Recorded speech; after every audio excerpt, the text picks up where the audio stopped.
ಮೊದಲನೇದಾಗಿ just pass ತಂಡಕ್ಕೆ ಧನ್ಯವಾದಗಳು.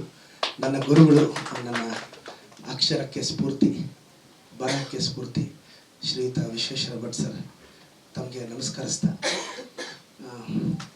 ಈ ಜಸ್ಟ್ ಪಾಸ್ ಎಲ್ಲ ನೋಡ್ತಿದ್ರೆ ನನಗೆ ಅನಿಸ್ತಾ ಇದೆ, ನನ್ನ ಕೈಯಲ್ಲಿ ರ್ಯಾಂಕ್ ಬರೋಕ್ಕಾಗಲಿಲ್ಲ, ಅದಕ್ಕೆ ಕೆಲಸ ಸಿಗಲಿಲ್ಲ. ಅದಕ್ಕೆ ಇವತ್ತು 540 ಜನಕ್ಕೆ ನನ್ನ ಕಂಪ್ನಿಯಲ್ಲಿ ಕೆಲಸ ಕೊಟ್ಟಿದ್ದೀನಿ. ಕಾರಣ ಜಸ್ಟ್ ಪಾಸ್. ನನಗೆ ಇಂಗ್ಲೀಷ್ ಸರಿಯಾಗಿ ಬರಲಿಲ್ಲ, ದೊಡ್ಡ ದೊಡ್ಡ ಕಂಪ್ನಿಯಲ್ಲಿ ಕೆಲಸ ಸಿಗಲಿಲ್ಲ, ಕನ್ನಡ ಮಾತ್ರ ಬಂತು, ಅದಕ್ಕೆ ಕಂಪ್ನಿಗೆ ಓನರ್ ಆಗ್ಬಿಟ್ಟೆ. ಅದಕ್ಕೆ ಜಾಸ್ತಿ ಬ್ರಿಲಿಯಂಟ್ ಆದ್ರೂ ಕೆಲಸಕ್ಕೆ ಸೇರ್ಕೊಂಡ್ಬಿಡ್ತೀರಾ, ಜಾಸ್ತಿ ರ್ಯಾಂಕ್ ಬಂದ್ರು ಕೆಲಸ ಸಿಕ್ಬಿಡುತ್ತೆ. ಮತ್ತೆ ನಾನು ರ್ಯಾಂಕ್ ಬರಬೇಡಿ ಅಂತ ಡಿಸ್ಕರೇಜ್ ಮಾಡ್ತಾ ಇಲ್ಲ. ಅದಕ್ಕೆ ಚೆನ್ನಾಗಿ ಓದದೇ ಇರೋರಿಗೆ ಕಂಪ್ನಿ ಕಟ್ಟೋ ತಾಕತ್ತಿರುತ್ತೆ. ಮತ್ತೆ ಲೈಫ್ ಭಾಳ ಅದ್ಭುತವಾಗಿರುತ್ತೆ. 10th ಏನೋ ಸಾಧಿಸೋಣ ಅನ್ಕೊಂತೀವಿ, ಆಗಲ್ಲ. PUCಯಲ್ಲಿ ಆಗಲ್ಲ, ಡಿಗ್ರಿಯಲ್ಲಿ ಆಗಲ್ಲ. ಏನು ಮಗ ಎಕ್ಸಾಮ್ ಅಲ್ಲ, ಲೈಫಲ್ಲಿ ಏನು ಪ್ರೂವ್ ಮಾಡೋಣ ಅಂತ ಬೆಂಗಳೂರಿಗೆ ಬರ್ತೀವಿ, ಇಲ್ಲೂ ಕಷ್ಟ. ಆದರೆ ಈ ಕ್ರೌಡಲ್ಲಿ ತುಂಬ ಜನ ಮೆಜೆಸ್ಟಿಕ್ಗೆ, ಯಶವಂತಪುರಕ್ಕೆ ಸಾವಿರಾರು ಜನ ಬಂದು ಕರ್ನಾಟಕದಿಂದ ಬೆಂಗಳೂರು ಅನ್ನೋ ಮಹಾನಗರದಲ್ಲಿ ಏನೋ ಸಾಧಿಸೋಣ ಅಂತ ಬರ್ತಾರೆ. ಆದರೆ 70-80% ಜನ ಈ ಬೆಂಗಳೂರು ಅನ್ನೋ ಮಹಾನಗರ ಅವ್ರ ಕಣ್ಣಲ್ಲಿ ಕಣ್ಣೀರು ಹಾಕ್ಸ್ಬಿಡುತ್ತೆ. ವಾಪಸ್ ಊರಿಗೆ ಹೋಗ್ಬೇಕು ಅಂತ ಪ್ರಯಾಣ ಬೆಳೆಸ್ತಾರೆ.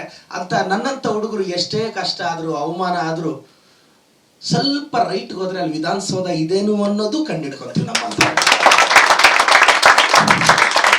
ನಿಮಗೆ ಯಾಕೆ ಜಸ್ಟ್ ಪಾಸ್ ಅಂದರೆ ನಾವು ಯೋಚನೆ ಮಾಡೋ ರೀತಿ ಇದೆಯಲ್ಲ ಸರ್. ನನ್ನ ಫ್ರೆಂಡ್ಸ್ ಎಲ್ಲ ಚಂದ್ರನಲ್ಲಿ ನೀರು ಸಿಗ್ತಾ ಇಲ್ವಾ ಅಂತ ಯೋಚನೆ ಮಾಡ್ತಿದ್ದಾರೆ. ನಾನು ಸಾಧ್ಯ ಆದರೆ ನಾನು ಅಸೆಂಬ್ಲಿಯಲ್ಲಿ ಕಣ್ಣೀರು ಒರ್ಸಕ್ಕೆ ಟ್ರೈ ಮಾಡ್ತಾ ಇದ್ದೆ. ನನ್ನ ಬ್ಯಾಚ್ಮೇಟ್ಸ್ ಚಂದ್ರನಲ್ಲಿ ನೀರು ಸಿಗುತ್ತೆ, ನಾನು ಹೇಳಿದೆ ನಮ್ಮ ಊರಲ್ಲಿ ಕಣ್ಣೀರು ಒರ್ಸೋದು ಬಾಕಿ ಇದೆ ನನಗೆ ಅಂತ. The way an average student thinks, ಒಬ್ಬ ಆವ್ರೇಜ್ ಹುಡುಗ ಥಿಂಕ್ ಮಾಡೋದೆ. ಮತ್ತೆ ಏನು ಗೊತ್ತಾ, ಈ ಜಸ್ಟ್ ಪಾಸ್ ಆಗಿರೋರು ಯಾಕೆ ಲೈಫಲ್ಲಿ ಗೆಲ್ತಾರೆ ಅಂದರೆ, ಸೋತು ಸೋತು ಸುಣ್ಣ ಆಗೋಗಿರ್ತೀವಿ ಲೈಫಲ್ಲಿ. ಇನ್ನೊಂದ್ಸಲ ಸೋಲಕ್ಕೆ ರೆಡಿ ಆಗ್ತೀವಿ, ಭಗವಂತ ಗೆಲ್ಲಿಸ್ಬಿಡ್ತಾನೆ. ಅದಕ್ಕೆ ನೀವು ನಾನು ಹೇಳೋದು, ಭಯ ಬೀಳಕ್ಕೆ ಹೋಗ್ಬೇಡಿ, ಜಾಸ್ತಿ ಎಕ್ಸ್ಪೆಕ್ಟೇಷನ್ ಇಟ್ಕೋಬೇಡಿ. ಸಿನ್ಸಿಯರ್ ಆಗಿ ಮಾಡಿದ್ದೀರಾ, ನಿಯತ್ತಾಗಿ ದೇವ್ರಿಗೆ ನಮಸ್ಕಾರ ಹಾಕ್ಕೊಂಡು, ದೇವಸ್ಥಾನ ದೂರ ಇರುತ್ತೆ, ಮನೆಯಲ್ಲಿ ಎದ್ಮೇಲೆ ಅಪ್ಪ ಅಮ್ಮಗೆ ನಮಸ್ಕಾರ ಹಾಕೊಂಡೋಗಿ ಗೆದ್ದು ಬಿಡ್ತೀರಾ, ಅವರೇ ದೇವರು. ನನಗೆ ಕೇಳಿದ್ರು ಚುನಾವಣೆ, ನಾನು ಬೆಳಗ್ಗೆ ಹೋಗಿ ನಮ್ಮ ತಂದೆ ತಾಯಿಗೆ ನಮಸ್ಕಾರ ಹಾಕಿದೆ. ಇಷ್ಟು ದೂರ ತಂದವರೇ ಅವರು, ಮುಂದೆ ಎಲ್ಲಿ ಹೋಗ್ಬೇಕು ಅಂತ ಕರ್ಕೊಂಡು ಹೋಗ್ತಾರೆ. ನಾನು ಹೇಳೋದು, ಈ ತಂಡಕ್ಕೆ ಯಶಸ್ಸು ಆಗಬೇಕು. ಚೆನ್ನಾಗಿ ಮಾಡಿದ್ದೀರಾ ಸರ್, ರಿಯಲಿ ಫ್ಯಾಂಟಾಸ್ಟಿಕ್.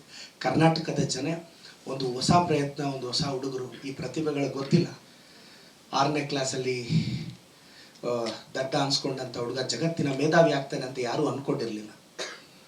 4ನೇ ಕ್ಲಾಸ್ ಡಿಸ್ಕಂಟಿನ್ಯೂ ನಮ್ಮ ಮುತ್ತುರಾಜ್, ಕನ್ನಡಿಗರ ಆರಾಧ್ಯ ದೈವ ಡಾಕ್ಟರ್ ರಾಜ್ಕುಮಾರ್ ಆಗ್ತಾರೆ ಅಂತ ಯಾರೂ ಅನ್ಕೊಂಡಿರಲಿಲ್ಲ. ನಾನು ಇಷ್ಟಪಡೋ ನಟ ಸ್ವರ್ಗದಲ್ಲಿ ಇರ್ತಕ್ಕಂಥ ಅಪ್ಪು ಸರ್, ಅವರು ಕನ್ನಡ ಚಿತ್ರರಂಗ ಕಂಡ ಅದ್ಭುತ ನಟ. ಈ ಪಿಕ್ಚರ್ಗೆ ಒಳ್ಳೇದಾಗಬೇಕು. ನಾನು ಹೇಳೋದು, ಜಸ್ಟ್ ಪಾಸ್ ಕರ್ನಾಟಕದ ಎಲ್ಲ ಆವ್ರೇಜ್ ಹುಡುಗರಿಗೂ ಹೇಳ್ತೀನಿ,